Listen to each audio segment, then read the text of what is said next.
Higit 800 pamilya ang apektado sa malawakang sunog sa isang residential area sa Davao City. At para sa update live mula sa Davao, nasa frontline ng balitang yan si Bril Montalvo ng News 5 Mindanao. Bril, kamusta ba dyan? Anong update?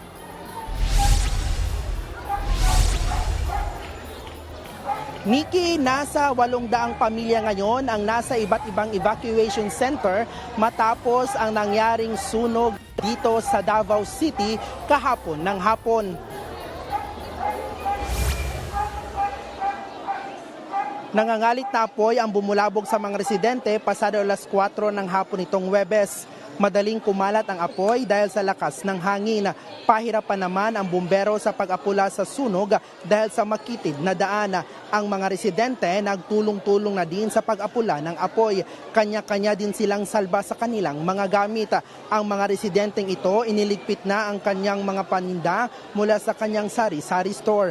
Ang iba sa kapilya muna na natili. Si Nanay Leia, inuna niyang isalba ang kanyang mga alagang aso. Aniya, ikalawang beses na umuno niyang nailigtas ang kanyang mga alaga noong nasunog din ang kanilang bahay noong taong 2022. Makalipas ang halos 3 oras na apula ang sunog. Inaalam pa ang mitsa ng sunog.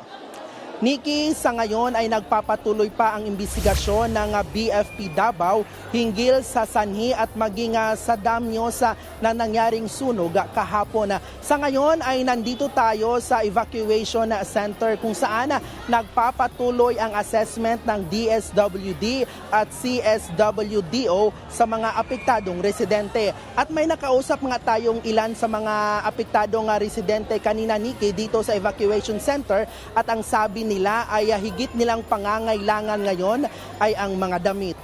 Nikki. Yan ang express report ni News 5 Mindanao correspondent Bril Montalvo live mula sa Davao City. Mga kapatid, Nikki de Guzman po. Para sa pasada ng mga rumaratsyadang balita, mag-follow at mag-subscribe na sa social media pages ng News 5.